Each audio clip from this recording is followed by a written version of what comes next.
அஸ்ஸலாமு அலைக்கும் ஃப்ரெண்ட்ஸ். இன்றைக்கி ஷார்ட்ஸில் பச்சரிசியை வச்சு நான் வந்து ஒரு சாஃப்டான ஸ்பாஞ்ச் கேக் எப்படி செய்யலான்னு பார்க்கலாமா. ஒரு 3/4 கப் பச்சரிசி சேர்த்து 2 மணி நேரத்துக்கு முன்னாடி ஊற வச்சு எடுத்து வச்சிருந்தது மிக்ஸி ஜாரில் சேர்த்துருக்கேன். ஒரு 1/2 கப்பு தண்ணி ஊற்றி நல்லா நைஸாக குறன்னு இல்லாத அரைச்சி எடுத்துகிட்டு வந்துட்டு ஒரு பவுலில் மாற்றிட்டேங்க. இது அப்படியே இருக்கட்டும். அதுக்குள்ளே வந்து 1 கப்பு துருவிய தேங்காவை எடுத்து நான் வந்து ஒரு மிக்ஸி ஜாரில் சேர்த்து அதோட 2 ஏலக்காய் சேர்த்து ஒரு 1/2 கப்பு தண்ணி ஊற்றி அதையும் நம்ம வந்து பால் பிழிஞ்சிடலாம். இந்த தேங்காய் பால் வந்து திக்கான பாலாக எடுத்துக்கோங்க. 1 கப்பு ஃபுல்லாக வந்துச்சு. அந்த அரிசி மாவோடு நம்ம சேர்த்துட்றேங்க. சேர்த்துட்டு நெக்ஸ்ட்டு வந்து 1 கப்பு நான் வந்து வெல்லம் எடுத்திருக்கேன். ஒரு 1/4 கப்பு தண்ணி ஊற்றி வெல்லத்தை கரைச்சிக்கலாம்.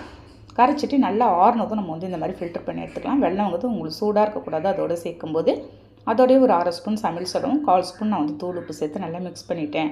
அது அப்படியே இருக்கட்டும். குக்கரில் கொஞ்சமாக நெய் அப்ளை பண்ணி நம்ம நல்லா ஸ்ப்ரெட் பண்ணி விட்டுட்டு ரெடி பண்ணி வச்சு தான் மாவு எடுத்து அதோடு சேர்த்துடலாங்க. ஸ்டவ்வில் வச்சு தோசைக்கல் மேலே வச்சு நான் வந்து வேக வச்சுட்டு போகிறேன். கரெக்டாக ஒரு 25 நிமிஷம் கழிச்சு பார்த்தீங்கன்னா உங்களுக்கு சூப்பரான ஒரு ஸ்பாஞ்ச் கேக் ரெடி ஆகிடும். எனக்கு லைட்டாக அடி பிடிச்ச மாதிரி ஆகிடுச்சு. நீங்கள் சிம்மில் வச்சு நீங்கள் வந்து ட்ரை பண்ணி பாருங்கள். நாளைக்கு பார்க்கலாம். பை.